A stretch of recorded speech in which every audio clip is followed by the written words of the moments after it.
Hey guys, tonight we're slipping into something ancient and surprisingly choreographed.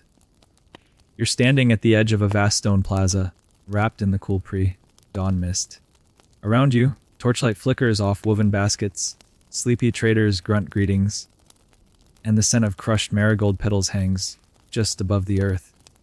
You're in the middle of the largest marketplace in the Aztec Empire, Tlatelolco, and you probably won't survive this if you try to cut the maze queue. So, before you get comfortable, take a moment to like the video and subscribe. But only if you genuinely enjoy what I do here. Post your location and local time in the comments. I love knowing where sex and when you're tuning in from. Now, dim the lights, maybe turn on a fan for that soft background hum, and let's ease into tonight's journey together. You shuffle forward, adjusting your cloak to block the morning chill. The massive plaza before you, nearly double the size of a modern soccer field, is already peppered with people arranging goods. A woman gently pats down a woven mat, setting out clay jars. A boy unloads live frogs into a woven pen. There's something oddly calming about the slow, deliberate unpacking of goods. The light changes fast here. Shadows stretch over the precise grid of stalls, revealing more than 1,000 individual vendors. But here's the twist, nothing is random. You might think open air markets are chaotic free for alls. Like your local flea market, if everyone there had a machete and a jaguar tooth necklace. But Tlatelolco moves like a slow symphony. Even the man selling amaranth cakes 3 rows over does so from the exact same spot every time. Sun, scorched dirt etched with decades of foot patterns. You walk past rows of firewood, each bundle aligned with almost obsessive precision. The corners of your mouth twitch. This is firewood with a sense of purpose. Historians still argue whether this layout was enforced by royal decree, religious oversight, or just centuries of tradition. Probably a spicy mix of all three. The market doesn't just wake up, it exhales. There's a rhythm to it. Distant drums murmur from a nearby temple, mostly ceremonial, but they somehow mirror the tempo of baskets being lowered, prices being muttered, and the occasional parrot squawking from someone's shoulder like a judgmental aunt. And then there are the watchers. A low platform on the plaza's eastern edge holds a cluster of calm, feather-robed officials. They sit with the disinterest of DMV workers, but you can feel their gaze. Every vendor here knows the laws, and more importantly, knows someone's watching to make sure no one sells fake maize or passes off dyed rabbit fur as jaguar pelt. You find a shady spot near a pyramid steps, and just sit. That's the secret here. You don't rush. Tlatelolco isn't a supermarket, it's a living thing. A pulse. You could spend all day just watching one vendor sell salt, and it would still feel like something's happening. Your ears catch something unexpected laughter. 2 women, both barefoot, are giggling over a chicken that keeps escaping its twine. The chicken's legs flap like it's leading a parade, and no one seems particularly upset about the delay. You smile. Even here, amid the grandeur and economic choreography, there's space for silliness, and then you see the runners. Young men, barefoot, lean, fast, dart through the lanes, shouting messages, carrying notes, or sometimes just a single prized item for delivery. They avoid the priests, dodge around food vendors, and somehow never knock anything over. One brushes past you, and you swear you hear him mutter a prayer under his breath. Later you'll find out that market runners had sacred duties, almost like UPS, with a spiritual twist. The plaza continues to fill. An elder man arrives with baskets of obsidian blades, each carefully sheathed in maize husks. A girl drags a lizard in a cage, her smile wide with pride. A mother spreads out crimson cochineal dye cakes, warning passersby not to touch, because yes, that red is squished beetles, and it stains like vengeance. What's remarkable is not the noise, but the lack of it. Sure, there's talking, there's movement, but there's also restraint. No shouting over prices, no hawking like a modern market. Traders don't bark, they beckon. You begin to realize this isn't just commerce. It's performance. Everyone here knows their role. Everyone knows when to speak, when to stay silent, and where exactly to stand. You feel your own feet tracing invisible lines in the plaza, as if centuries of sandals have carved a muscle memory into the stone. You follow it. You stop when others stop. You kneel when they do. Inspecting a basket of tamil is more out of social pressure than hunger. And just like that, you're part of it. There's something deeply soothing about falling into someone else's rhythm. No decisions to make. No Google Maps. Just the quiet joy of ancient structure. You stretch your arms overhead and yawn, blinking at the rising sun. This market's just waking up. But already, it feels like it's been here forever. You take another slow step forward, sandal slapping against the worn volcanic stone, and it hits you. This place isn't just big, it's absurdly organized. The kind of organized that would make your local department store cry with envy. You pivot to your left, and just like that, you're walking along a perfect east-west axis. The rows of stalls stretch in clean, geometric lines. You haven't seen a crooked mat or a lopsided basket in 2 hours. Tlatelolco isn't just a marketplace. It's a grid system disguised as a bazaar. Every path, every stall, every little open square seems to have been placed with a ruler and an unhealthy passion for right angles. There's a symmetry to it, but not the kind that screams for attention. It's more like an old melody that hums under your breath. You don't notice it until it changes. As you walk deeper in, you begin to realize that your route is being subtly directed. Firewood is way back near the entrance, heavy and bulky. Food stalls gradually spiral inward, meat and maize closer to the center, sweet drinks and pricey goods off to one side. If you're hauling a bundle of dried fish, you're not dragging it through the middle of high and fabric stalls. That's market choreography. And it's oddly relaxing. Historians still argue whether this layout was strictly imposed by officials, evolved through communal practice, or just a coincidence that the obsessive-compulsive gods smiled upon. But whatever the reason, it works. You never once trip over a misplaced chili pile. Not one rogue piglet has charged at you. Yet. And then it clicks. People aren't just moving through this market, they're flowing. The vendors are placed in zones.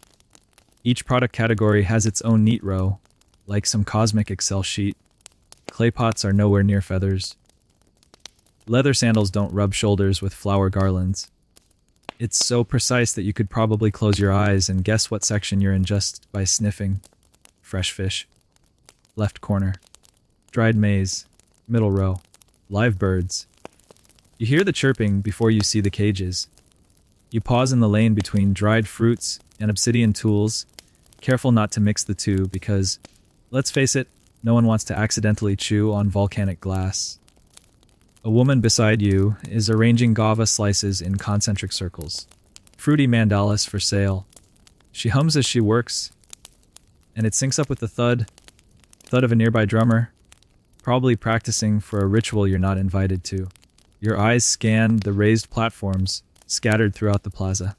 Some are for judges, others for announcement criers, and one particularly decorated one hosts a man who appears to be doing nothing except observing foot traffic.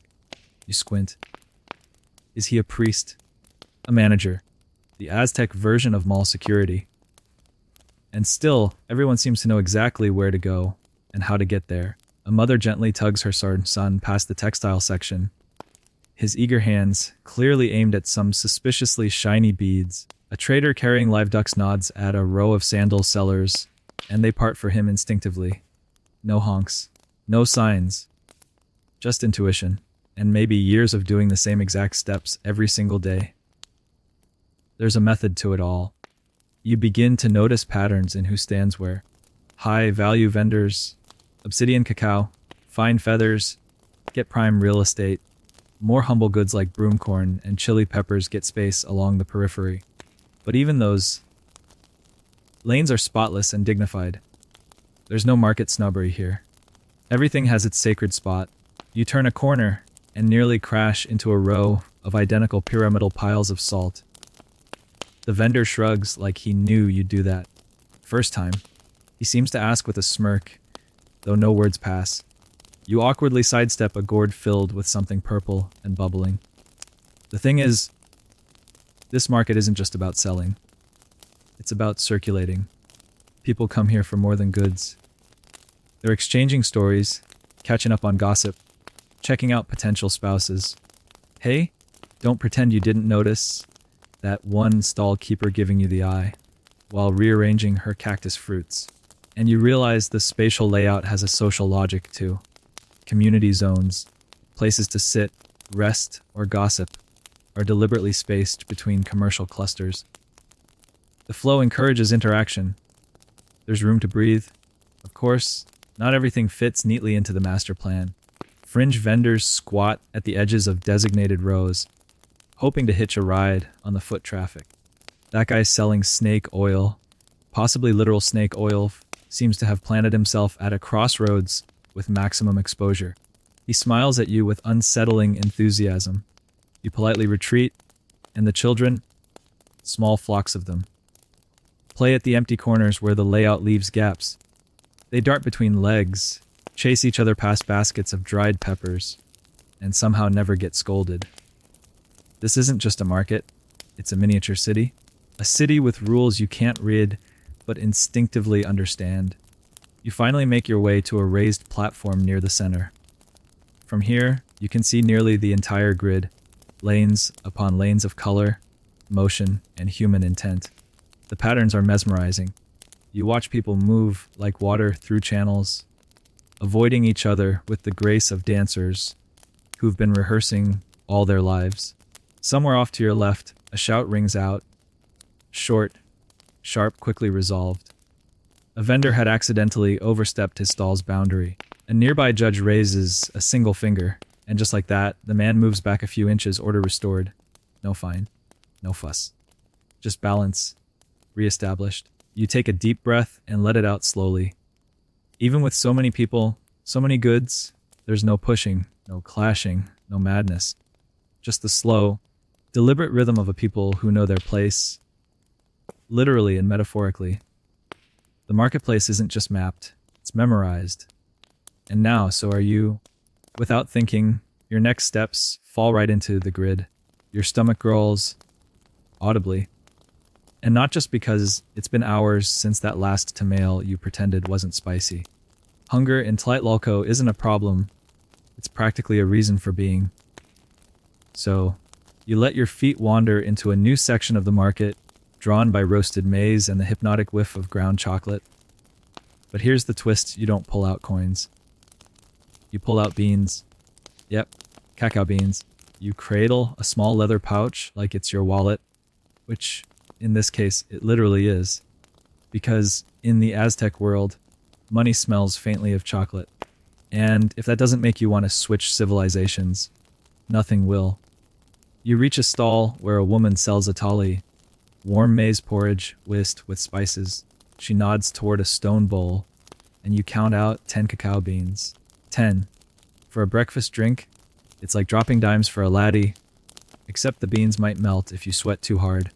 Barter still exists here, but make no mistake, there's a currency system. A cacao bean buys a tomato, a handful gets you a rabbit. 100. Now we're talking rare feathers or a full day's labor. There's even a record from early Spanish accounts saying you could hire certain services, let's just say, non-culinary for about 20 beans. And suddenly, your chocolate stash feels a lot more scandalous. Historians still debate how standardized this system really was. Some argue cacao worked like modern cash. Others say it was more like a food-based token economy, practical but always edible. What's clear is that Aztecs valued cacao enough to guard it, trade it, and sometimes fake it. Yep, counterfeit beans were a thing. Hollowed out and filled with dirt or clay, they looked good but tasted like betrayal. You wouldn't want to be caught paying with those unless you enjoy being publicly shamed by a feathered judge. But cacao isn't the only currency here. You stop by a man unrolling a length of cotton cloth, each segment carefully tied off into standard sizes. These are quachli, cloth currency. soft, foldable, and far more valuable than beans. 20 of these could buy you a canoe or maybe even a small plot of land. You stare longingly at a deep blue strip of dyed cotton. The seller eyes your bean pouch. You back away slowly. You pass through a part of the market where prices are posted, in a sense. Carved markers or painted gourds show standard exchange rates. A small reed sign near a bundle of dried fish shows 3 beans. You're starting to feel like a contestant on Aztec prices, right? And just when you think you've grasped the system, it shifts. You pass a man holding an obsidian blade. Sleek, black, terrifying. No beans accepted here. He wants a trade. You offer your sandals. He snorts. Apparently, your fashion sense doesn't carry much barter value. You duck into a textile section where the bartering is fierce. A woman clutches a bright green feather fan, bargaining with a vendor for a bundle of chili peppers and half a rabbit pelt. You wonder aloud how she's measuring half. The vendor raises one eyebrow and proceeds to very calmly slice the pelt straight down the middle. Guess that settles it. There's a kind of theater to these transactions. People aren't just trading, they're performing value. That cloak you're eyeing, its worth isn't just in fabric, but in how convincingly the seller explains its spiritual lineage and who may or may not have worn it last season. You try to buy a small obsidian pendant. The seller waves off your beans and points to a clay pot. You raise an eyebrow. He opens it inside, a rare yellow dye, made from crushed insects and fermented for weeks. Not currency, just barter gold. You shrug and wander off. The pendant wasn't even your color. You pass a stand offering polk, the mildly alcoholic Maggie drink, slightly sour, slightly fizzy, and just the right amount of weird. The vendor wants cloth, not beans. You hesitate. The cotton strip around your waist suddenly feels like your most prized possession. So instead, you offer a service. You help him carry a crate to his neighbor's stall. He laughs, nods, and hands you a gourd of polk as thanks. And just like that, you've entered the third layer of market exchange, labor. This is where the real magic happens. Not everything here is priced in objects. Some things run on reputation, assistance, or favors owed. You overhear a woman offering healing herbs in exchange for 2 hours of shade under a vendor's canopy. Someone else promises to clean a stone step in exchange for a roasted duck leg. The economy breathes in more than one currency. You lean against a shaded wall and sip your polk slowly, eyes scanning a list carved into a wooden board. It's a kind of public ledger. Market standards.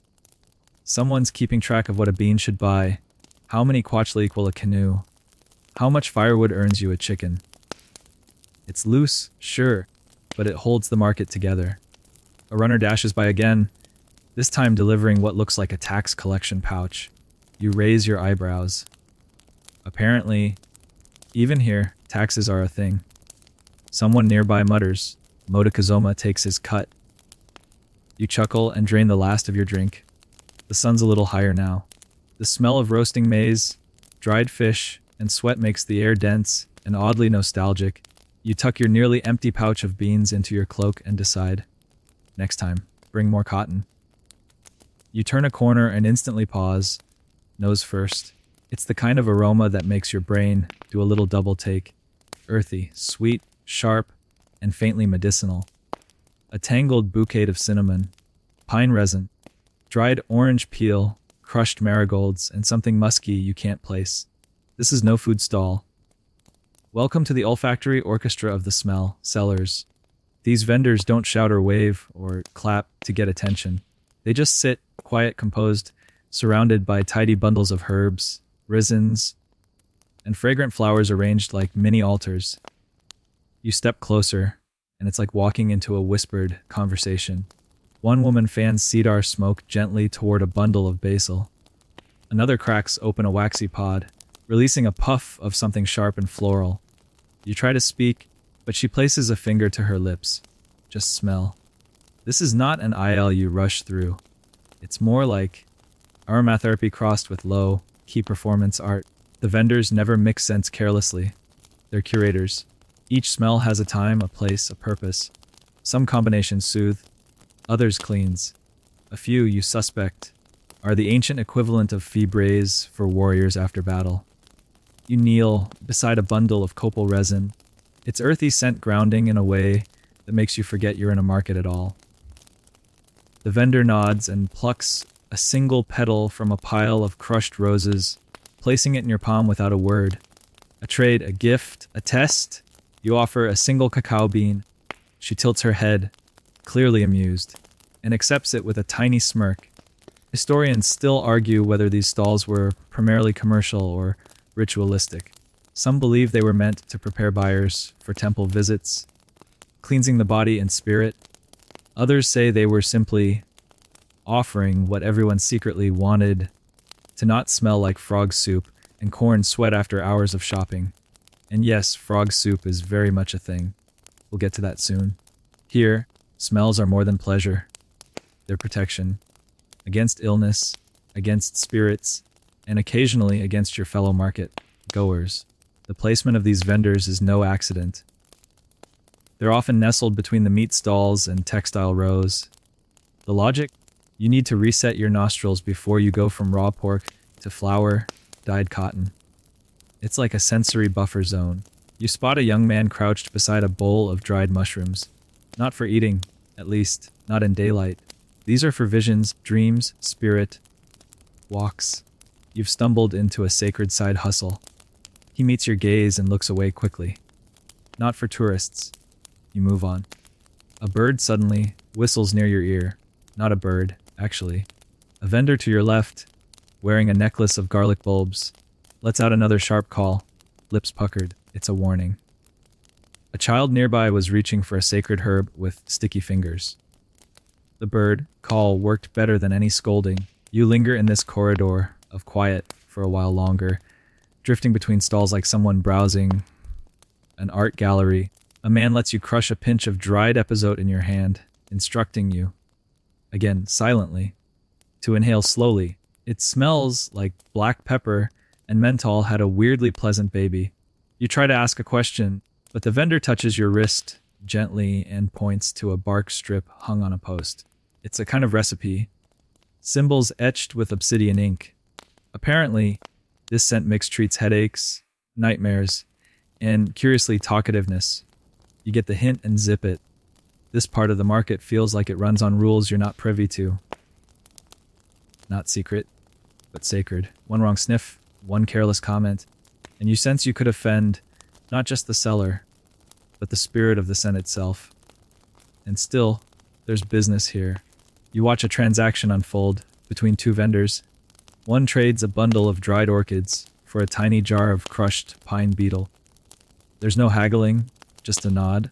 You suspect this might be the most polite negotiation in the entire empire. You spot a square slab of obsidian set on the ground. No vendor behind it. Just the slab, surrounded by sticks of burning wood and scattered flower petals. People pass by, kneel briefly, press their fingers to the stone, and leave. It's not for sale.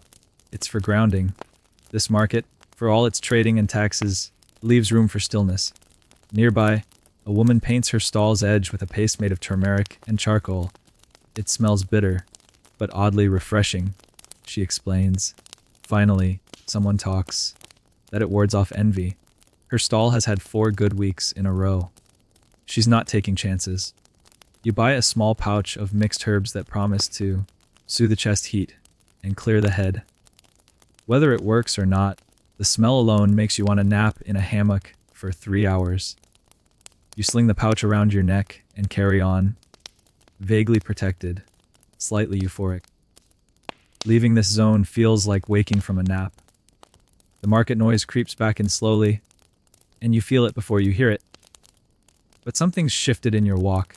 You're more aware of the scent trails now, of how every few steps, the air tells a different story. You wonder what smells cling to your clothes, now marigold. Smoke, the faint trace of sacred mushroom. You don't know, and honestly, you don't care. You've been scented, sorted, and spiritually spritzed. Time to go find that frog soup. The air thickens with the scent of roasted meat, and then, bam, another flavor hits musty, wet, slightly amphibian. Welcome to the frog soup district. You hesitate, not because it's frog, but because there are so many. Tiny frogs, chubby frogs, some looking vaguely offended at their situation. They squirm inside woven pens as vendors ladle broth into bowls nearby. Acting like this is the most normal thing in the world. And here, it absolutely is. You step aside to avoid bumping into a man carrying 5 logs on his back, firewood, bound with twine, laid across his shoulders like a yoke. This might seem unrelated to the soup, but in this part of Tlatelolco, everything is precisely zoned, including the frogs and the firewood. They cohabit this lane like old neighbors who don't talk, but still nod politely in the morning. There's logic here, once again. Firewood is heavy and dirty, so it's kept away from cloth vendors. Frog soup is steamy and, frankly, a little aggressive in the aroma department, so it's not mingling with perfume resins. And yet, somehow they share this space, because both require open flames. You glance around and spot at least a dozen clay braziers quietly flickering. Each one is placed on a flat rock slab, evenly spaced, probably so no one catches their cloak on fire mid-haggle. You sit near an elderly woman stirring a massive pot. The broth bubbles gently, and you can see frog legs poking out like pale punctuation marks. She offers you a bowl without speaking. You trade her a dried chili pepper and half a roasted maize cob, and she smiles like you just passed a test. The soup. It's warm, earthy, surprisingly tender, and it's laced with wild herbs that give it a sharp, almost peppery finish. You slurp it quietly, sitting cross-legged on a flat stone that probably wasn't meant for sitting. A nearby vendor hums a lullaby as she slices firewood into shorter pieces with a blade made of obsidian and bone. It's delicate, precise work, each piece meant to burn just long enough to heat a bowl, not a bonfire. Historians still debate whether the food sections were intentionally placed near fuel zones or if the overlap just evolved. Some think religious officials designed it. Others argue vendors figured it out themselves through centuries of collective trial and error. Either way, you're now sitting at the convergence of flame and flavor. The firewood itself tells stories. It's stacked in shapes, triangular bundles, tightly packed cubes, even elaborate spirals. You ask about it and a man laughs, pointing to a tied reed list hanging from a stall pole. Each shape corresponds to a type of burn fast, hot, slow, smoky. It's like a cookbook made of twigs. You suddenly feel underqualified to light a campfire. There's also geometry at play. Vendors use flat stones to keep wood off the dusty ground. They arrange piles in 2s and 3s, never touching, always spaced. It's probably practical. Keeps termites away, allows airflow. But there's something deeply ritualistic in the precision. You watch a young boy get gently corrected by his father after placing a log slightly askew. He fixes it without a word. Back at the soup stall, the woman ladles a second, helping into a different kind of bowl, this one carved from a gourd and painted with black and red spirals. You notice she only uses these for what look like larger frogs. Is there a hierarchy here? Does frog size dictate serving dish? You move on and pass a small cluster of stalls where food is being steamed in underground pits. The scent of tamales wrapped in banana leaves mingles with a kind of sweet smoke, probably mesquite or something even older. You ask, but the vendor just grins and taps his nose. Secret recipe. There's even a man with a portable grill, tiny clay base, copper plate, cooking thin strips of meat over coals. You have no idea what animal it is, but it smells fantastic and costs 5 cacao beans. You pass. Regret it. Come back. It's gone. That's Tlatelolco time. It waits for no one. Amid all this, something stands out. The ground. The paving stones here are smoother, darker. You realize this entire section has slightly different flooring, probably because of the fire. The volcanic rock absorbs heat, resists chipping, and keeps everything just warm enough without setting the market on fire. Smart. Ancient smart. A nearby stall sells only cooking stones. rounded basalt tools worn to a shine. You watch a woman test them by flicking water onto the surface and checking the sizzle speed. If it hisses too quickly, it's too thin. Too slow, it's dead. She finally picks one, pays with a bundle of herbs, and walks off humming. You pass another frog vendor, but this time the frogs are dried, not stewing. They're splayed out on a woven mat, sun, cured and flat, like tiny weird bookmarks. You don't ask what they're used for. Probably seasoning, possibly spells. As you loop back toward the main path, you pass a group of children crouched around a vendor who's boiling maize in lime water. A nixtamalization process so advanced you wonder if NASA secretly borrowed it. The kids giggle as he lets them poke the kernels with sticks. One sneaks a taste, the vendor winks, and accidentally drops a piece near her. Everything here, even frog soup and firewood, follows rules, steps, sequences. It's not chaos, it's choreography. You don't get to market this clean, this efficient, this alive without rhythm.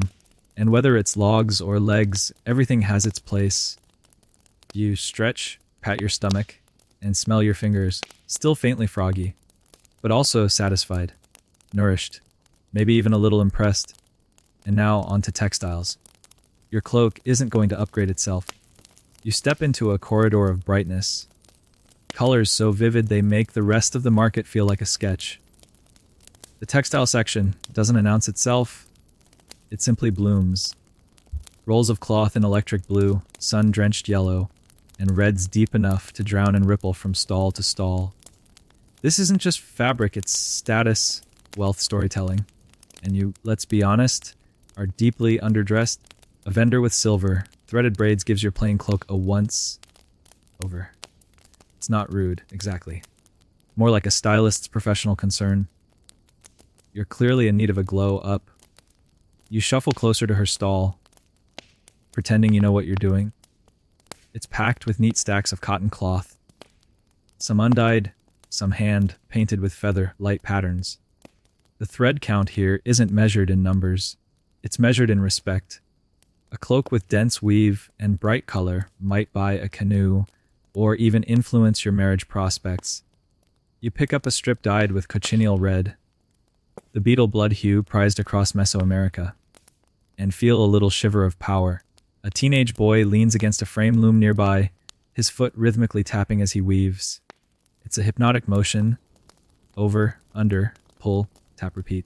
The pattern emerging is intricate zigzags framed with tiny suns. Not flashy, but strong. You ask how long it takes to make one cloak. He shrugs. 3 days if I don't sleep. You offer him a cacao bean. He offers you a skeptical eyebrow. Historians still debate whether these textiles functioned more as currency or clothing. Some say the best weaves were rarely worn, just stored, gifted, or taxed. Others believe high-end cloaks were everyday attire for the elite, flaunted like designer handbags at a brunch no one was really hungry for. Either way, you want one. You duck into a sub-section lined with women, sorting threads by color and texture. One gently places your hand on a bolt of white cotton so fine it could pass for silk. She whispers a number in Nahuatl, a price so high you instinctively clutch your meager pouch of cacao beans and step back, laughing nervously. She laughs too kindly and offers you a smaller, coarser piece. Beginner level, her expression says. And then, feathers. Tied bundles of green, gold, and deep blue dangle like chandeliers from a shaded canopy. These aren't just decoration, they're currency. Actual legal, tender plumage. Quetzal feathers in particular were worth more than gold. Carefully collected, never plucked from a living bird. You stare at a single iridescent green strand, shimmering in the filtered light. It's more mesmerizing than your phone screen on a lazy Sunday morning. A Pochteca merchant, not quite smiling, but not unfriendly, stands watch over the feathers. These long-distance traders were elite, part businessman, part spy, part diplomat. You don't try to barter. Just looking is enough.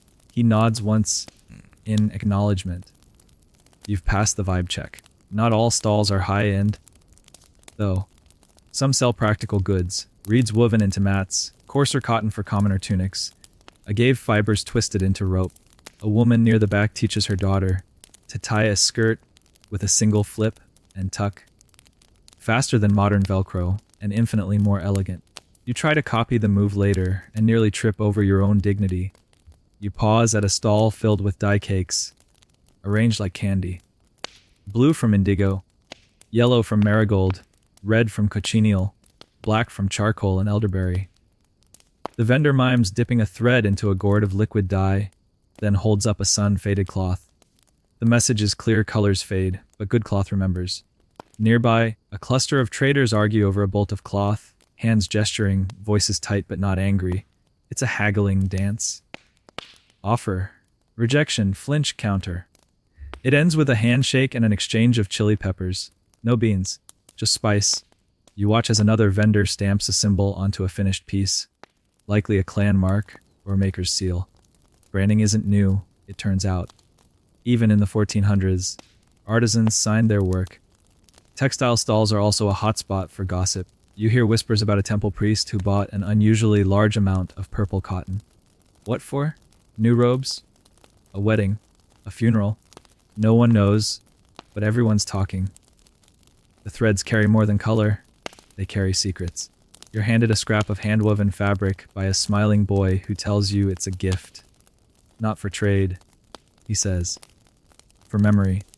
The weave is simple, the thread's uneven, but you fold it gently and tuck it into your belt like it's gold.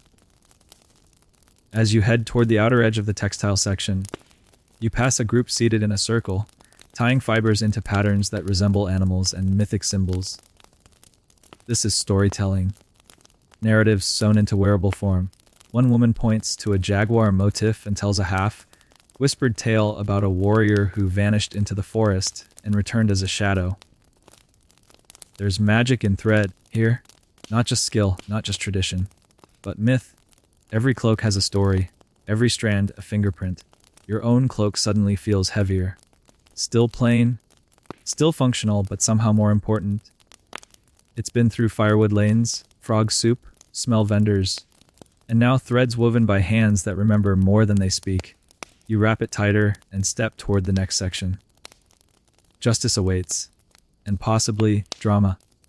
You hear it before you see it. A low murmur, like a hive of bees discussing legal matters. You've stumbled into the judicial heart of the market, where law isn't just enforced, it's on display. Tlatelolco has its own built-in courtroom, a raised stone platform flanked by guards and feathered officials. Think of it as a mall kiosk, but instead of selling phone cases, it serves legal rulings with the same precision as obsidian blades. You creep closer, careful not to get mistaken for a witness, or worse, a defendant. The judge today sits cross, legged on a woven mat, cloak trimmed in gold and blue, feathered headdress balanced just so. He looks both regal and mildly bored, like someone who's been listening to arguments about fake chili peppers since sunrise. A man steps forward, holding a broken pot in one hand and pointing accusingly with the other. The accused, a teenage boy, shrugs and holds up a bundle of beans. A vendor vouches for him. Witnesses appear. The crowd leans in. This could be better than frog soup theater. And then comes the verdict. The judge speaks a few slow words, and everyone relaxes. No fines, no lashes, just a public apology and an agreement to replace the pot. Justice, Aztec style. Swift, local, and oddly restorative. Historians still argue whether these market courts were completely autonomous or tied to the broader imperial system. Some think local leaders handled small infractions, while more serious crimes, like theft of quetzal feathers or impersonating a pakteca, were escalated to higher authorities. What's clear is that the judges here wield real power. One scowl from that feathered frown, and 3 kids stop wrestling over Tamils instantly. You watch another case, a vendor accused of watering down pulque. Now that's a serious offense. The judge samples both the real and alleged fake drinks, pauses, and makes a face that could sour cream. The guilty man nods sheepishly, offers 2 quachli as restitution, and is banned from selling pulque for a week. He bows, walks off, and mutters something that definitely isn't thank you.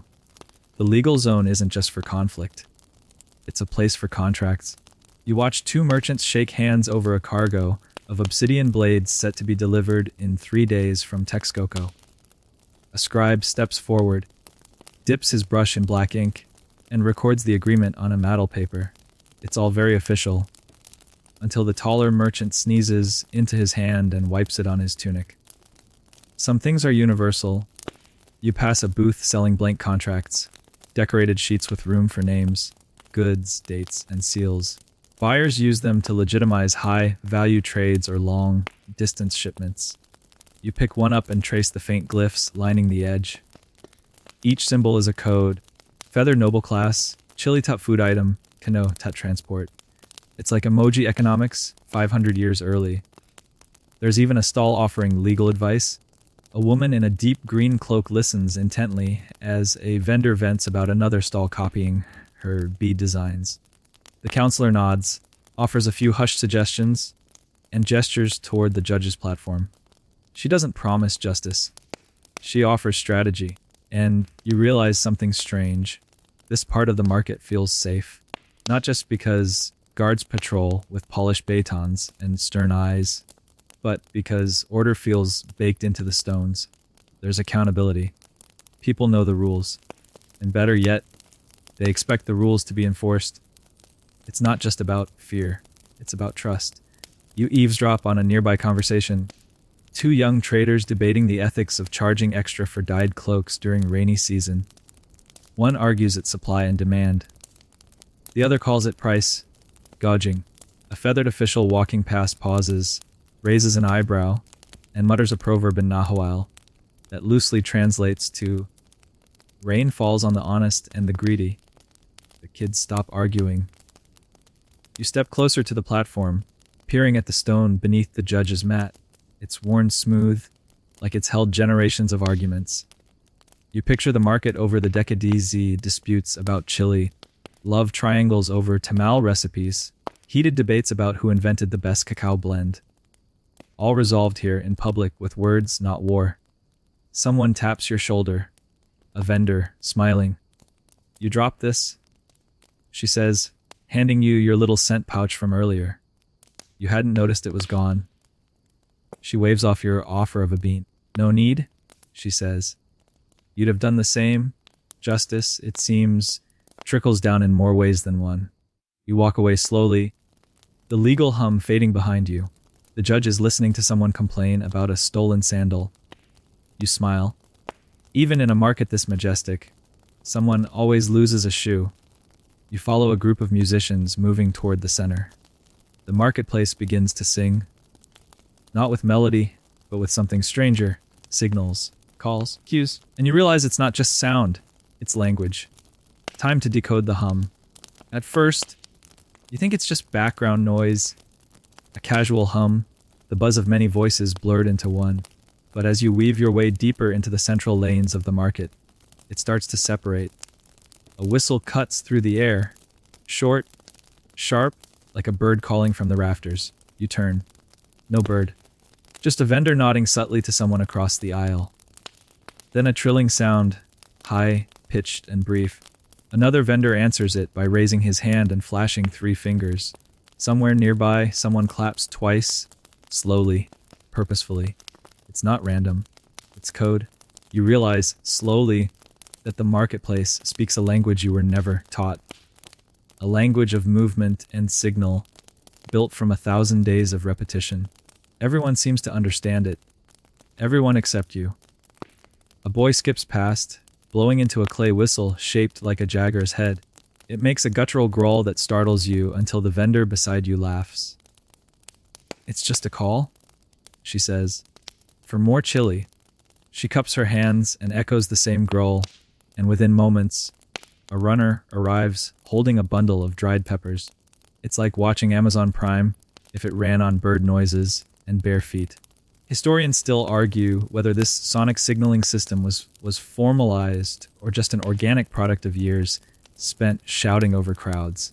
Some think specific pitches and rhythms were assigned to certain goods or needs. Others say the signals were individual, even secretive, used by families or guilds like trade passwords. You listen closer. A series of short whistles behind you seem to cue a movement. Vendors adjusting their displays, repositioning mats, refilling gourds. A slow beat from a hanging drum coincides with a small cart being pushed down the center lane. People shift slightly, opening a pathway. No one speaks. No one directs. It just happens. You stand still, trying not to ruin the choreography. It feels like market Tetris. Everyone sliding perfectly into place, not a toe out of sync. You start to notice hand gestures too. A flick of the fingers means, I'm out of stock. A closed fist held low. Wait here. Palms up, one over the other. That means a trade is happening. Stand back. Don't interrupt. You spot two women near the Tamail stalls conducting a full silent negotiation, using only nods, finger taps, and wrist flicks. It ends with both smiling and swapping bundles of tamails and flowers. Not a single word exchanged. You clap, without thinking. They glance at you amused. Some signals are musical. Vendors carry small instruments. Not for entertainment, but for efficiency. A bell means, fresh stock just arrived. A tiny conch shell horn blown twice means, limited supply. You pass a stall where the vendor taps a wooden block with a bone stick every time he sells a cloak. Tick, tick, tick. The sound is low but rhythmic, satisfying. He's tracking sales, publicly. And then there are the runners. Market messengers who seem to float through the chaos. Each one carries a pouch and a signal tool whistle, bell, rattle, or flute. You watch one pause, blow a quick melody on a flute, then sprint toward the perimeter, where a woman meets him with a bundle of beans. No words, just sound. You try to mimic a vendor's gesture, index finger sweeping in a half circle. She laughs and tells you it means half price if you're quick. You laugh too, and try to be quick. There are even signals for danger. A clack of wooden sticks repeated fast causes heads to turn and guards to appear. You freeze, but it's nothing, just a child chasing a chicken through a pile of corn husks. Crisis averted. Still, the system is sharp. A false signal, like mimicking a trade whistle when you're not authorized, can get you banned, or worse. One runner you meet shows you a scar on his forearm. Too loud once. He says, the wrong time. He smiles like it's funny. You're not sure it is. Yet it's beautiful. The silence between signals is just as telling. You watch a lull ripple through the market as the sun peaks. No calls, no whistles. Everyone shifts into slow mode, fanning themselves, adjusting shade canopies. It's like siesta was encoded into the air itself. A vendor beckons you with a series of finger taps on her reed mat. 3 quick, 1 slow. You step closer. She hands you a folded leaf with a hot tamail inside, and then flashes 2 fingers sideways. You blink. Someone nearby whispers, 2 beans. You pay, sit, and listen. Behind you, a clay flute lets out a long, sweet note. Someone somewhere just made a big sale. A series of soft claps ripple down a nearby lane. Approval. Celebration. You join in quietly. Even the animals are part of the system. Parrots shout phrases that sound suspiciously like price tags. Dogs bark twice when vendors move carts. A monkey, tied safely to a shaded post, mimics a runner's whistle with eerie accuracy. You're not sure whether to be impressed or unnerved.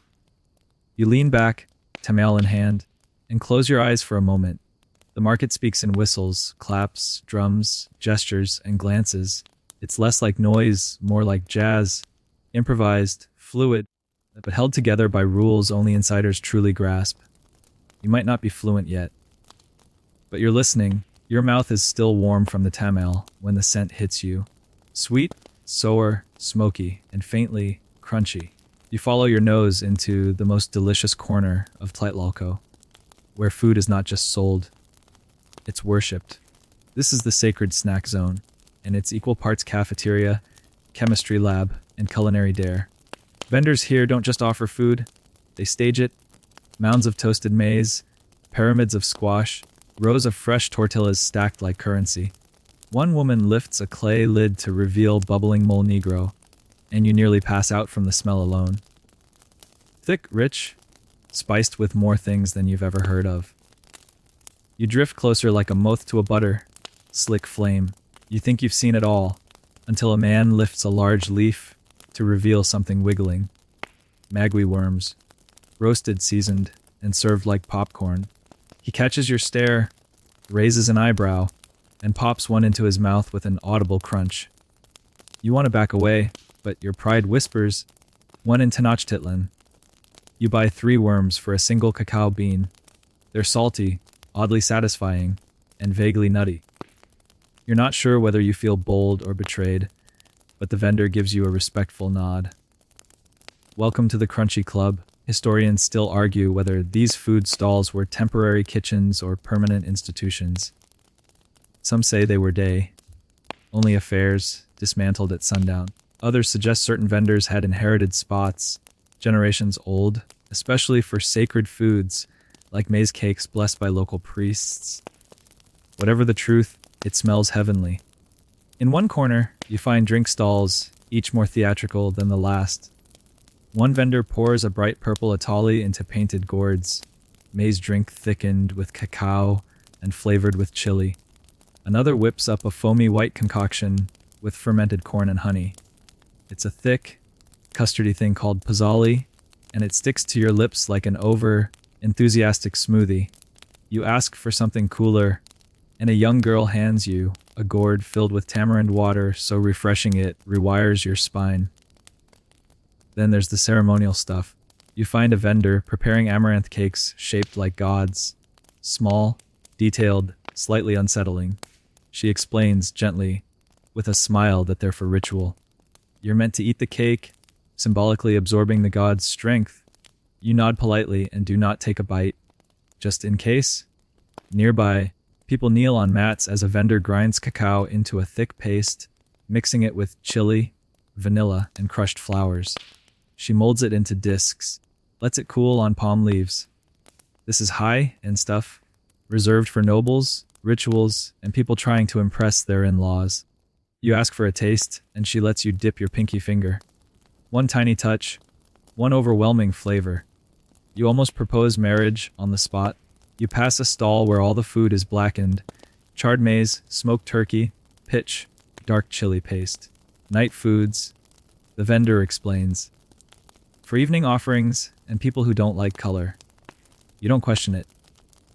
You just nod, steal a piece of roasted squash, and keep walking.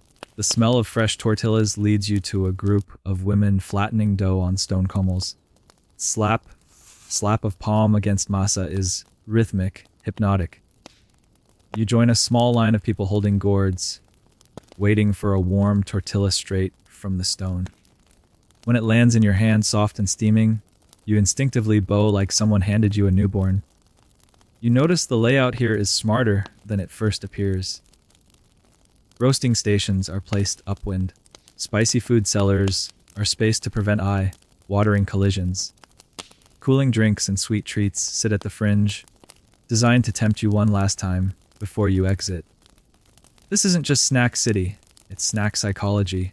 You finally reach a cluster of stalls where ingredients are sold raw. Baskets of chili, squash seeds, dried shrimp, and little piles of lime. A man shows you how to make a basic sauce, roasted tomatillo chili, and a splash of pulque. You nod like you understand. You absolutely don't, but you dip your tortilla in it anyway. Some of the vendors tell stories as they serve.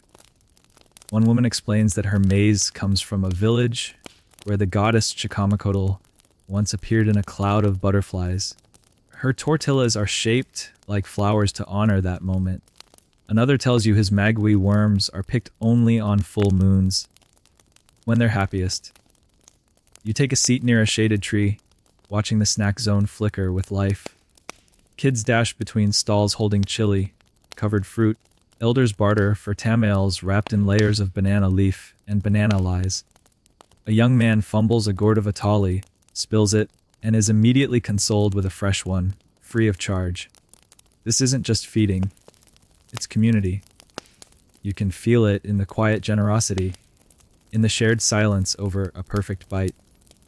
In the vendor who hands a crying baby a soft maize cake, just to soothe him. You lick chili off your fingers and wipe your hands on your cloak. Now tinged with the perfume of smoke and squash and sacred worms. Your belly is full. Your senses are overjoyed. Your dignity, slightly sinned, but your soul, comforted. And you're just in time to join the main event, bargaining. It's loud, it's theatrical, and it's calling your name. You step into a swirl of sound and motion where volume, expression, and arm, flailing reach peak intensity. This is the heart of Aztec bartering, and you're about to get your first lesson in performance economics. If the food stalls were a quiet meditation, this section is a dramatic opera with vegetables and daggers. You pause to watch two vendors locked in a price standoff over a stack of obsidian blades. Their conversation is mostly gesture, but their faces, fully expressive. One squints and waves his hand as if to say, This is barely worth a gourd lid. The other throws up both arms, scandalized by such disrespect. Nearby spectators lean in. You suspect this could run longer than a Netflix mini-series. And then, a dramatic sigh. A final gesture. A trade. The crowd hums with approval, as if a play just ended with a satisfying twist. You step up to a vendor selling jade beads, and she eyes your cacao pouch like a hawk spotting a twitchy rabbit. You ask how much? She raises 3 fingers, then tilts her head. For you. She says, maybe 2. If you promise not to tell that guy over there. You glance over your shoulder.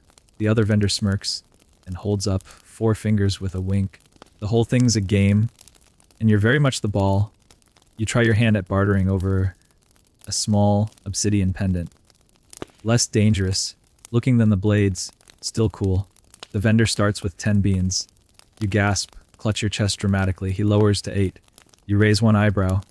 7. You offer 5. He squints. 7 again, firmer this time. You tap your foot. He taps his. Then, you reach into your pouch and offer 5 beans and a small dried chili. He smiles. Done? You've just invented a combo deal, 15th century style. Historians still debate whether bartering followed rules, or if it thrived on personal flair. Some sources suggest agreed upon ranges for goods. Price ceilings to avoid chaos. Others argue it was all performative instinct, honed by daily practice and generational confidence. Whatever the case, bartering in Tlatelolco feels less like business and more like street theater, where every raised eyebrow carries economic weight. You move through a lane where young boys hold handmade signs, pictograms advertising the best trades, a jaguar head over a chili, meat for spice, a canoe over a quachli, transport for fabric. It's pictorial Craigslist, and it's working. You watch a group of women seated in a circle, arguing over the value of a dried fish that, frankly, looks a little too dried. One pokes it skeptically. Another fans the smell toward her nose and winces. The vendor raises both hands in surrender and tosses in a second fish just to seal the deal. Bargaining here isn't rude. It's expected. Not bartering would be suspicious, like paying sticker price at a garage sale. You notice it's not just about winning, it's about balance. The best barters leave both parties smiling, heads high, dignity intact. If someone walks away muttering, "You've done it wrong," you pass a man trading a clay bowl for a feathered headdress. That feels ambitious. He adds a handful of dried mushrooms. The vendor wavers, adds a bundle of firewood. The bowl guy throws in a song, literally sings a little tune. Deal. It's not all laughter, though. In one corner, 2 vendors whisper over a stack of quachli cloths. The tone is serious. The goods are expensive. You hear numbers muttered, names dropped. No jokes here. This is high stakes bartering, probably involving noble families or temple deals. In another stall, a vendor advertises blessed goods. Every item is smeared with ritual ash or sprinkled with flower water. You ask if that raises the price. He winks and says, "Only if you believe in blessings." You try your luck again, this time with a gourd bowl you don't need, but definitely want. The vendor names a price in rapid fire Nahuel. You pretend not to understand. He repeats it in gestures. You counter with a half bean and a dramatic yawn. He laughs, shakes his head, and hands you the bowl for free. Good theater, he says. And then, unexpectedly, you're called into a barter on someone else's behalf. A woman tugging a stubborn toddler gestures you over. She points to a cloak and mimes that she has no voice. You're the translator now. You kneel, negotiate. The vendor starts high. You feign outrage. You wave your arms. The child mimics you, which adds to the performance. You finally land on a deal 3 beans and a carved shell. The cloak is passed over. The woman touches her heart. You bow. The toddler tries to eat your sandal. Fair trade. Bartering becomes addictive. You start inventing reasons to trade. A second gourd, a brighter cloak strip, another pinch of those mystery herbs. You could do this for hours. And you do. At some point, you notice something else. There are barter rhythms like social tides. Mornings are for bulk. Midday is for essentials. Late afternoon, that's when people start letting go of their goods for less, eager to go home lighter. You wait, strategically. A final blade, yours for a single bean, and a smile. And then a new sound rises, not a shout, but a conch blast from the far end of the plaza. The first signal that sunset approaches. You look around. Vendors begin tidying, counting, quietly packing away.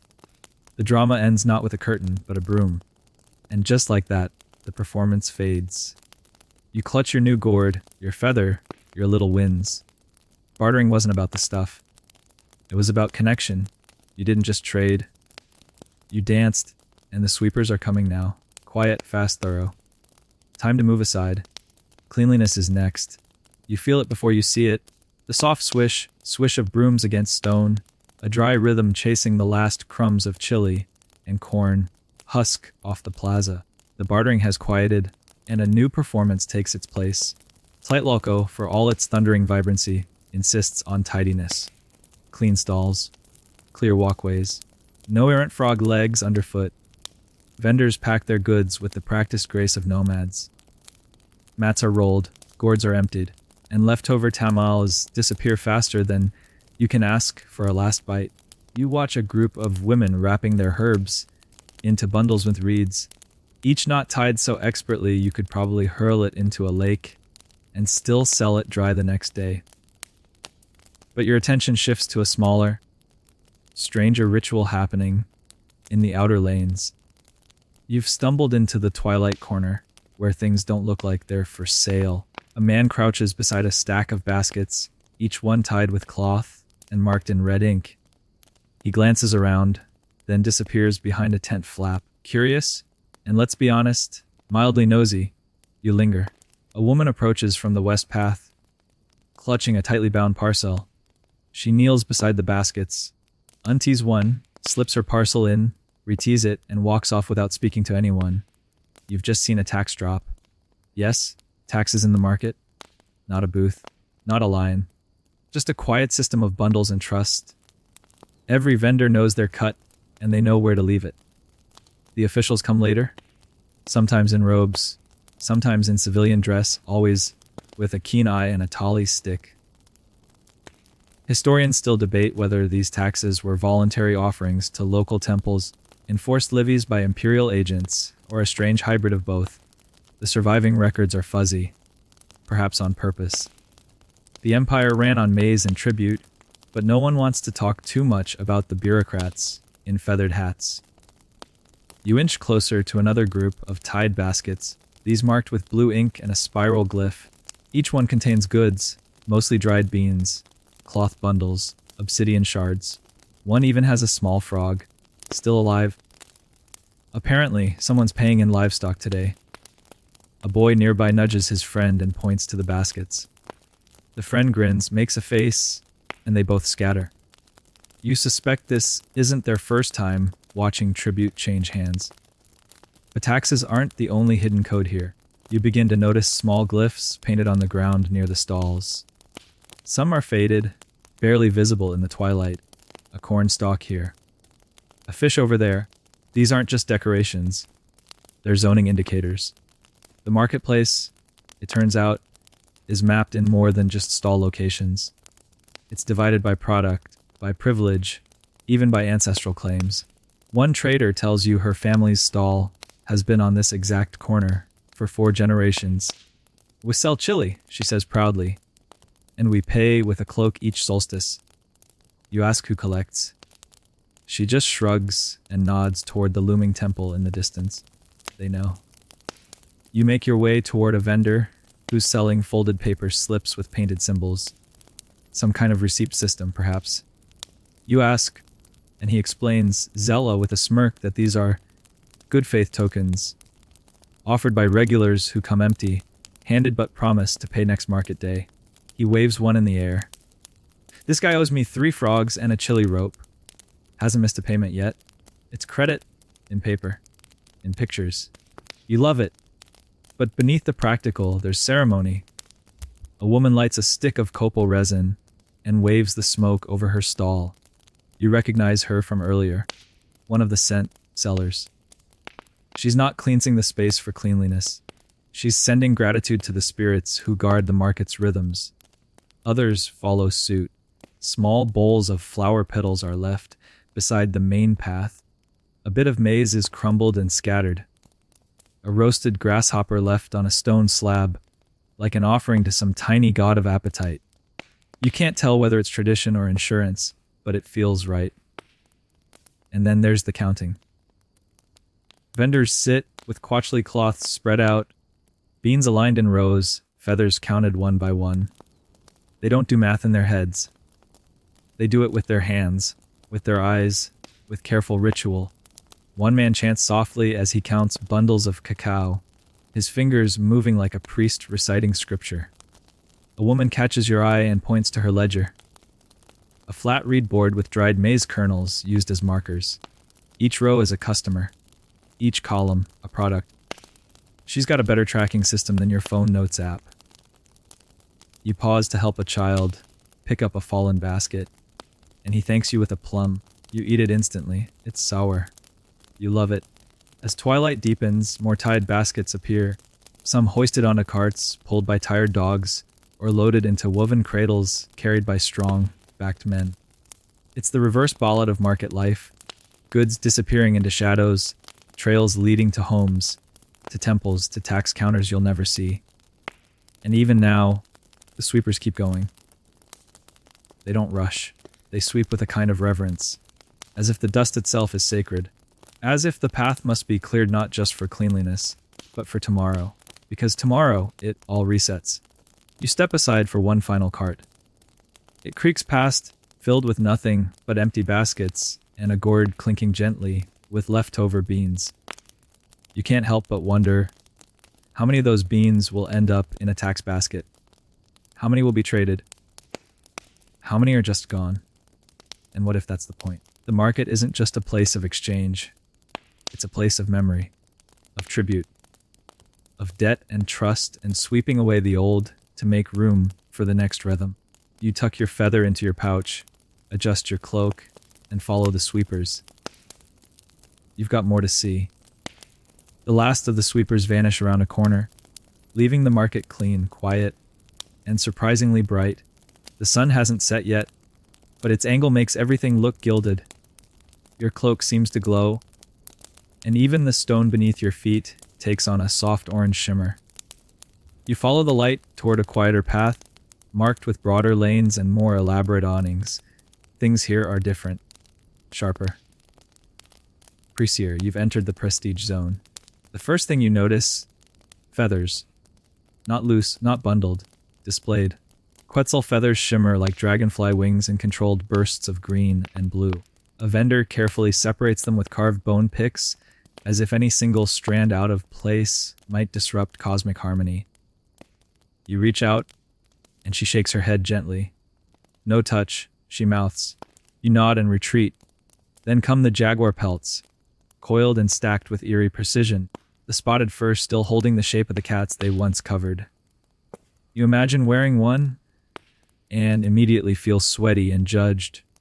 These aren't cloaks, they're symbols of status, of conquest, of survival. Near a raised stone bench, a Maya trader in a bright yellow cloak leans against his cart.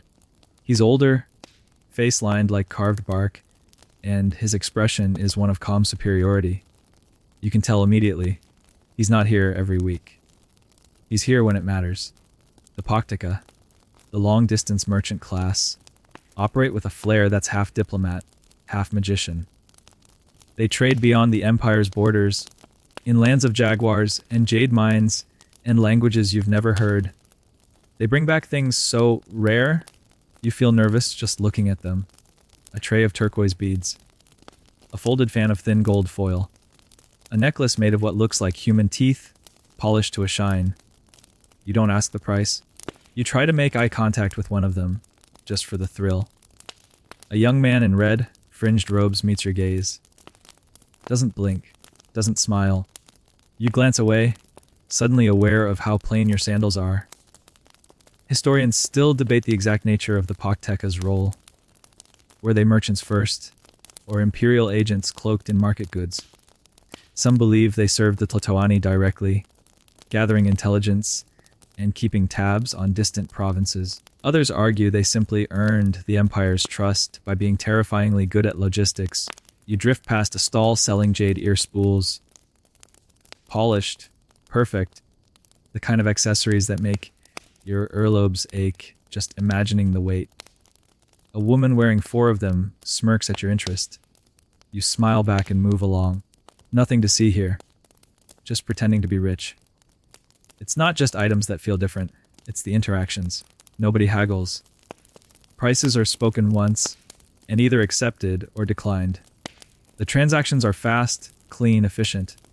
This isn't where you linger and snack. This is where you arrive with a mission and leave with a legend. But not everyone here is elite. Mixed among the noble buyers are curious locals, commoners saving up for a once-in-a-lifetime purchase, messengers running errands for temple priests, children staring wide-eyed at obsidian mirrors like they're portals to another world, and you. Caught somewhere in the middle. You spot a row of benches, half in shadow, where feathered officials sit quietly, observing. Not judging, just watching. Keeping track of who's buying what and who's pretending to be someone they're not. You feel their gaze and suddenly become very interested in a small bowl of river pearls you can't afford. Off to the side, a Maya-speaking trader unrolls a map on bark paper. You wander closer. It's not for sale. It's for reference. He's charting routes. Places you've never heard of. Distant rivers, forest passes, mountain trails. This isn't just a map. It's a brag. Proof that he's gone farther, seen more, risked more. A boy nearby carries a clay model of a jaguar, painted with dots and swirls. He offers it for 5 beans. You hesitate, then trade your last bundle of dried herbs. He grins and places it gently in your hands. Careful, he whispers. It remembers things. You move to the edge of the path, clutching your jaguar and watching a slow procession. A noble family walks past. A mother, 2 daughters, and a servant carrying a feathered parasol. They're not shopping. They're being seen. Their robes are layered, embroidered, and almost certainly unpaid for. Then, a moment of chaos. A runner stumbles through the crowd, breathless, clutching a wrapped bundle. He stops before a trader and unfolds it with trembling fingers, 3 large quetzal feathers, bound in gold thread. The trader's eyes widen, just slightly. He signals to the feathered official on the bench. A nod. A gesture. The feathers vanish into a lockbox, and the runner is handed a folded cotton slip. Proof of trade. That, right there, was big. You feel it like a pulse through the stones. Then silence again. The world tilts back to smooth, practiced elegance. No shouting. No crowd. Just whispers and glances, and very expensive silence. You begin to edge away, feeling like a candle in a room full of torches. You've seen the deep end. The feathered elite. The long, distance gods of trade. And somehow, you survived.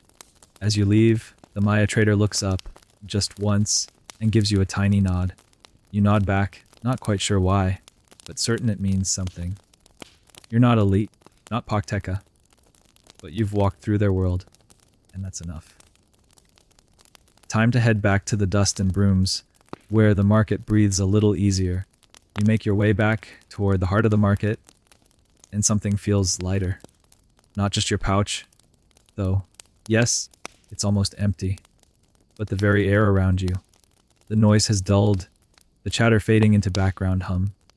It's not quiet, not yet, but there's a hush sneaking in at the edges. Then you hear the sweeping again. Swish, swish, swish. Not a single part of the plaza is left untouched. Sweeping in Tlatelolco isn't just cleaning. It's ceremonial. It's rhythm. You pause and watch as a boy barely taller than his broom moves, in a perfect spiral, brushing the ground in slow, concentric circles. Nearby, a woman with two thick braids sweeps with one hand and scatters flower petals with the other. It's like watching a spell being cast.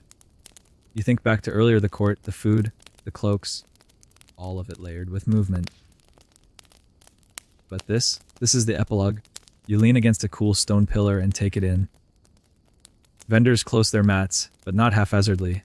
Each roll, each fold is done with care. Gourds are emptied and scrubbed. Woven baskets are dusted before being stacked. It's the end of day ritual, and it's strict. Historians still debate how much of this cleanliness was hygiene and how much was cultural doctrine. One camp says it was practical.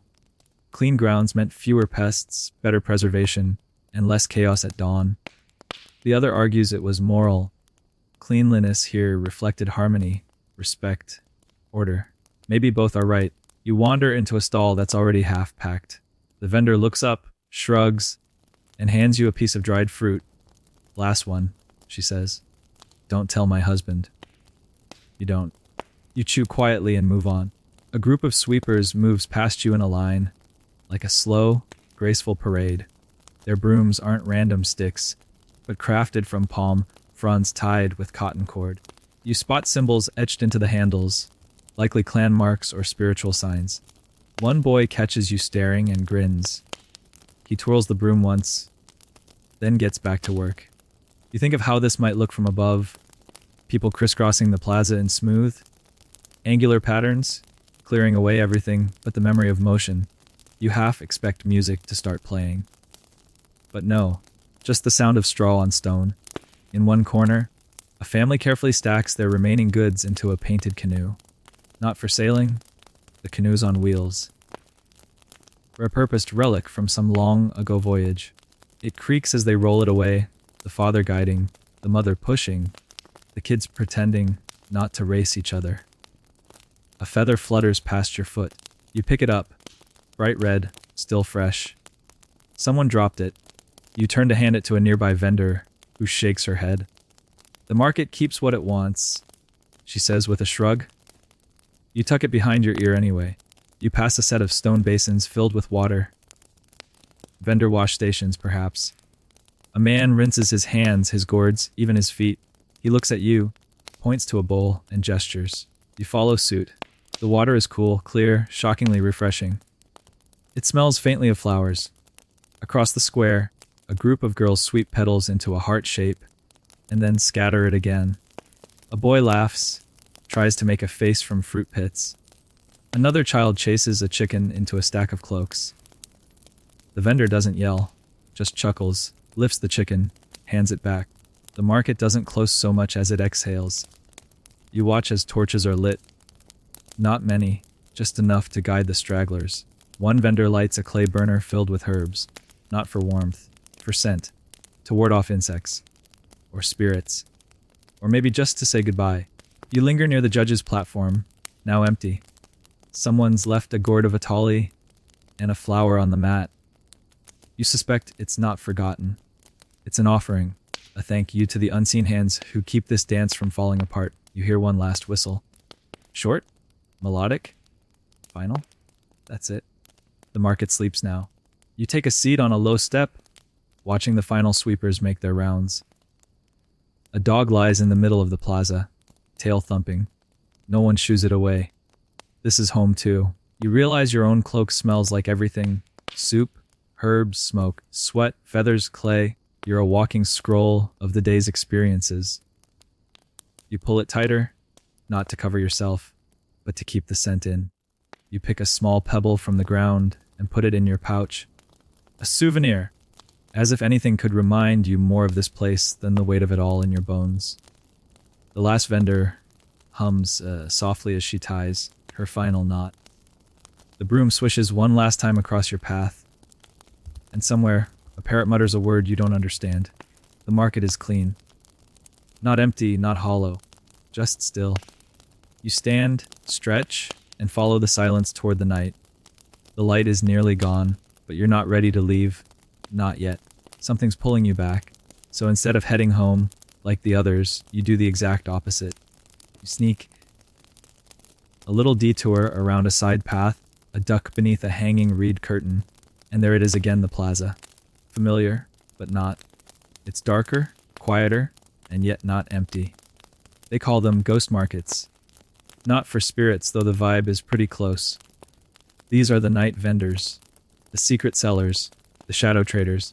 When the day stalls close, the night stalls emerge. Different goods, different rules, different crowd. You lean against a pillar and watch as shapes move in the dimness. A woman unfolds a blanket without lighting a single candle. Another man lays out bones, not human, you hope, and arranges them in patterns that look more magical than medical. You move carefully now. No drums, no whistles, just the soft shuffle of feet and the gentle creak of baskets. Even the air smells different, cooler, with a hint of damp earth and crushed mint. A vendor gestures you over, her stall lit by a single flickering oil lamp. She offers no prices, just objects. Strange ones.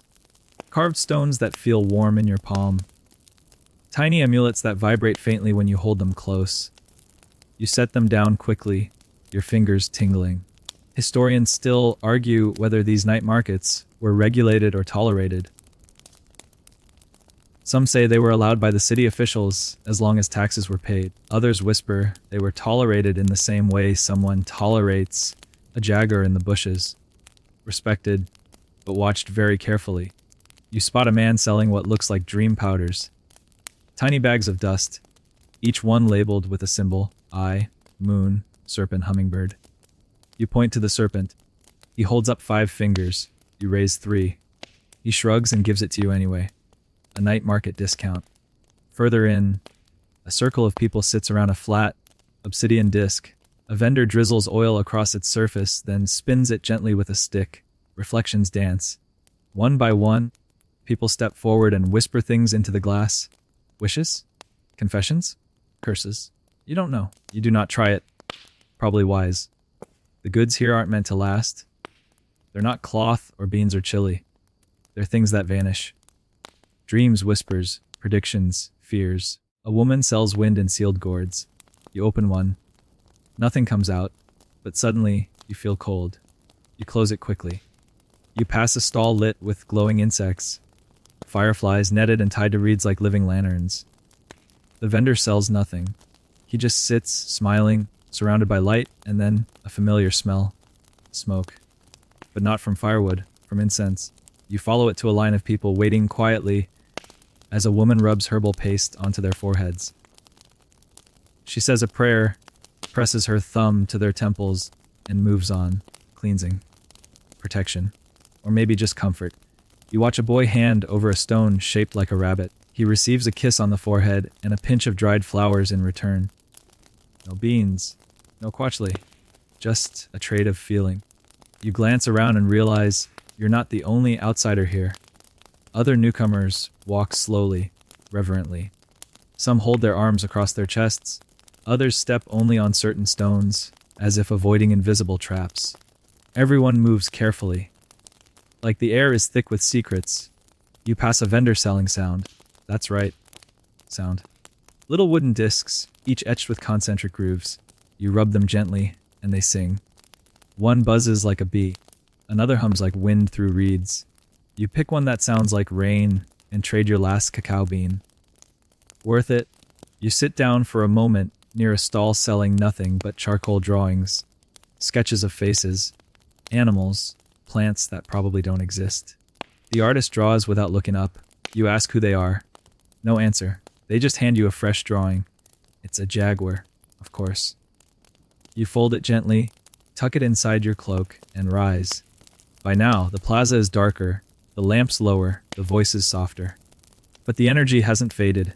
It's changed. You can feel it moving like water through roots, quiet and strong. Some say the night market is a reflection. Not a mirror, but a memory. A version of the market that remembers things the daylight can't. Stories not meant for record keepers. Deals that aren't about goods, but balance. You understand now. The market never ends. It just shifts.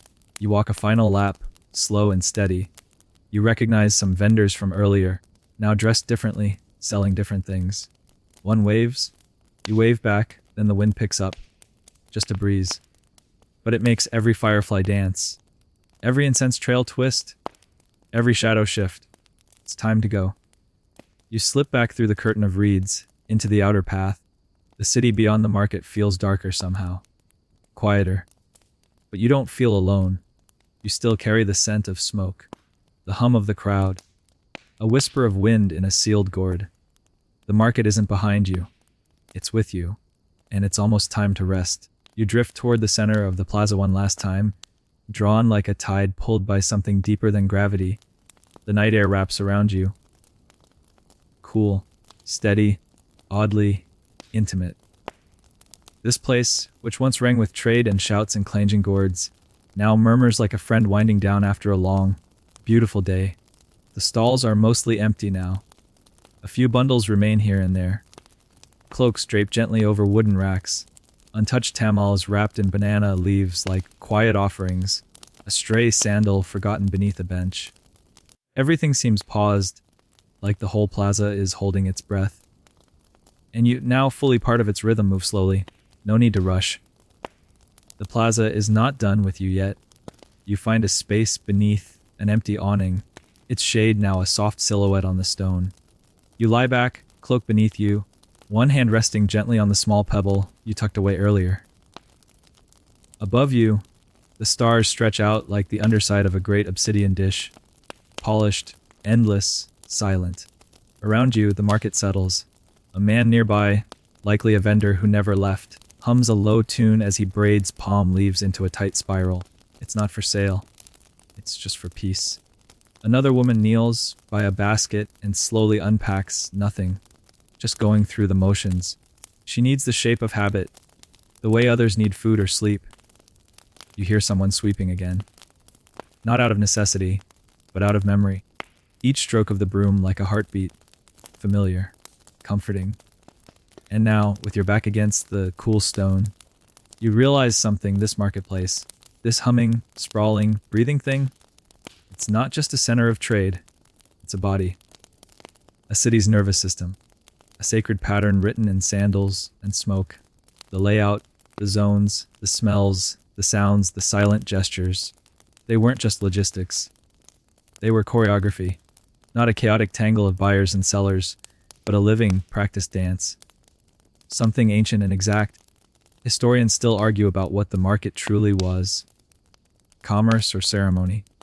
Economy or performance. But you've seen enough to know it was all of that, and more. You close your eyes and remember the frog soup, the scent vendors, the bundle of firewood placed just so, the boy bartering for a smile, the feather that chose you.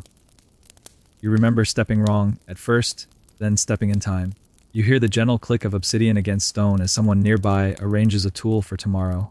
No urgency, no pressure. Just readiness. And you feel your body match the rhythm of the place. It's in the way you breathe now. Slower, deeper. It's in how your fingers trace the rough weave of your cloak like it's a page in a story. It's in the stillness you feel. Not empty, but full. Full of the smell of roasted maize. The hush of secret signals. The echo of swept stone. The memory of 1,000 footsteps, dancing a pattern older than any law, older than any god. And as your mind begins to slow, lulled by the symmetry, the smoke, the softness of darkness, you let yourself dissolve into it. Because here, you're no longer just a visitor. You are part of the pattern. The stars wheel slowly overhead as the last sounds of the market fade into the deep hush of night. You lie still beneath the empty awning, the stone beneath you warm from the day's heat. now cooling gently like a hand withdrawing from your shoulder. Every breath you take draws in traces of smoke, earth, and flowers, scents softened by silence, woven into the rhythm of the resting city. Above you, a breeze moves through the hanging mats, just enough to make them sway like slow waves. The motion is small, deliberate, like the market itself hasn't fully fallen asleep. It's only pausing, waiting, recharging. And you, wrapped in your cloak and memories, begin to sink into that same stillness. The firefly lights are gone now. The feathers are packed. The whispering traders have vanished down winding alleys. Only the stones remain, watching, holding every footstep, every laugh, every trade like a lullaby pressed into their grain.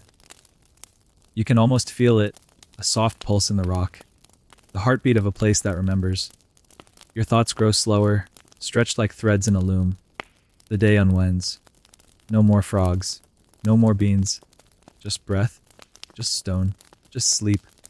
Let your body follow the sweepers. Let your mind glide down those perfect lanes of order and sound and scent. Let the hum of the marketplace hold you now. Not loud, not bright, but steady. You are safe here. You are part of it now. The stalls will rise again. The sun will return. And when it does, it will find you rested, still beneath your awning, still wrapped in your cloak, still dreaming the slow, sacred choreography of the Aztec marketplace.